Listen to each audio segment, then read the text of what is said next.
Wednesday. All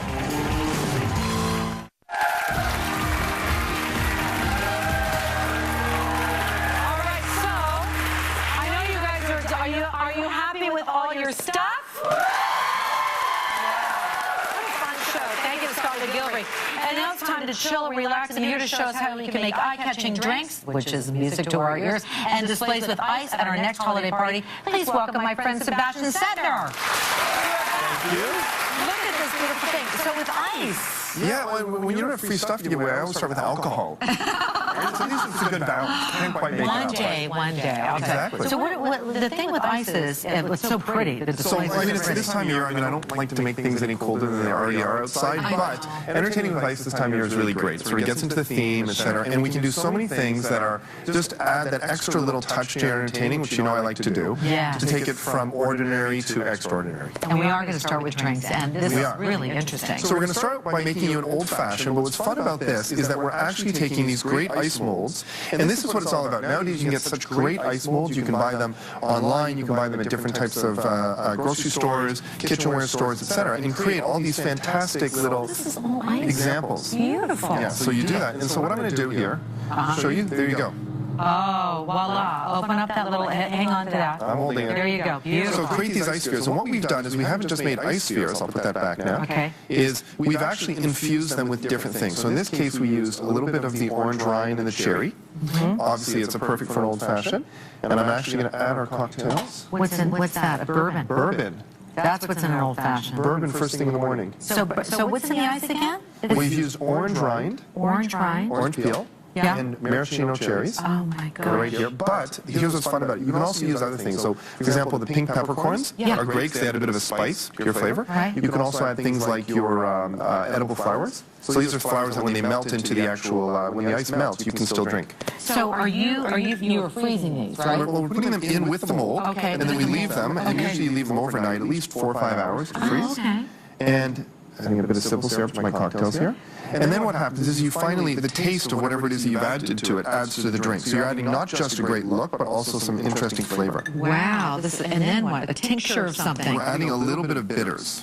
Oh yeah, that's an old-fashioned. I forgot about that. What are bitters? Bitters are basically highly refined alcoholic mixtures, so very, very strong. But they're actually classified as non-alcoholic because use so little of it. It almost tastes like a medicine if you drank it on its own. Okay, all right. So we add a little bit of bitters. Yeah. And isn't that beautiful? Isn't that drink beautiful? But if you notice, if you've just done this with a typical ice cube, or even with an ice sphere that was just ice, you'd have kind of sort of a very clear, simple look. But here you've got this great, beautiful, feel. There you go. Why don't I give that to you and we'll move along, and I'll grab mine later. We should save one for Alex. We should. Yeah. We got a few extras. Alan. Yeah. Okay, here we go. We got enough for everybody today. So, next thing we're going to do is these ice shot glasses. So we're still staying in the idea of the molds. Oh my gosh, those are ice. Those are ice. Wow. So again, here's our molds. So very, very easy, very simple to make. Right? And what you do is you fill it, and we've done the same thing. We've infused it by putting little pieces of vegetables, the red peppers, we put a little bit of chive in there, some olives, yellow tomatoes, and then we create these beautiful little ice shot glasses. And the reason we like to use these is we're actually going to do them with chilled soup shots. So let me pour right here. So what's in that? This is actually a chilled squash and melon soup. And I shouldn't have to say this, but make sure you don't use a hot soup with ice shot glasses. Well, just after a few old fashions, you might start to mix it up, but regardless. And again, the idea is that they're a great vessel, and it just adds so much to your entertaining in terms of making it kind of different. That is, and it's so pretty. It's so pretty. Actually, drink out of it. Not as good as that, but still good. Now, by the way, a sip of this, it's really something, let me tell you. It's delicious, delicious. So, moving along, still with the ice theme, I want to make sure we get to this last one, which is very exciting. So what we're doing here is that, again, we're taking an ingredient, trying to show a little bit of a different kind of appeal. And this is ahi tuna. So you've all had ahi tuna in terms of like a chopped ahi tuna or a seared ahi tuna, etc. What we've done is we've taken a block of it and we've frozen it. You know me, I'm not about frozen foods normally. No. Or you wouldn't find me in the frozen food aisle, but in this case, we've done it ourselves. And what we're doing, which is kind of fun about this, is it's all about the theatrics of entertaining, of making it a little bit different. So instead of just chopping up the ahi tuna, put it on a crostini, we do something a little bit different. So we're starting with the crostinis, right here. Yeah. And what we're going to do is we're going to shave it. this is actually going to come out a little bit colder. Okay. And what I'm going to do, making a bit of a mess here, but that's okay. I'm allowed to be messy. You're creating. Exactly.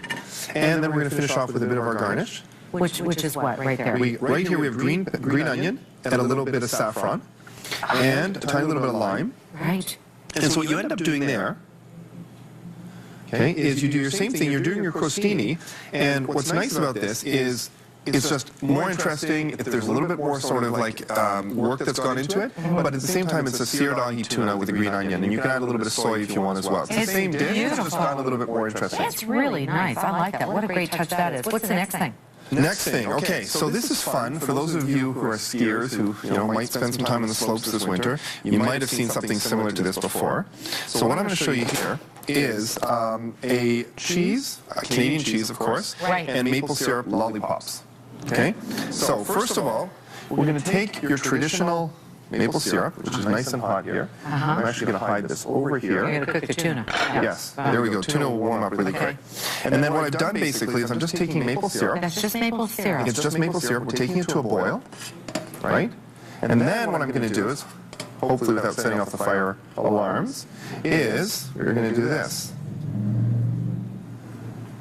And that is we're just going to pour it on snow. On snow. Okay, so wait, I can do another one actually while we're waiting for each other, right? So we're going to pour it over on snow, and shortly there will be no shortage of snow outside for us to use. Get your kids to go outside. Just check the color of the snow before you do this. Okay. Then what you're going to do, oh, hold on, let me get this here. Oh, Getting it started. Smart. You're going to roll these. Oh, come on. This is so brilliant. This is so brilliant. And we have our cheese lollipop skewers.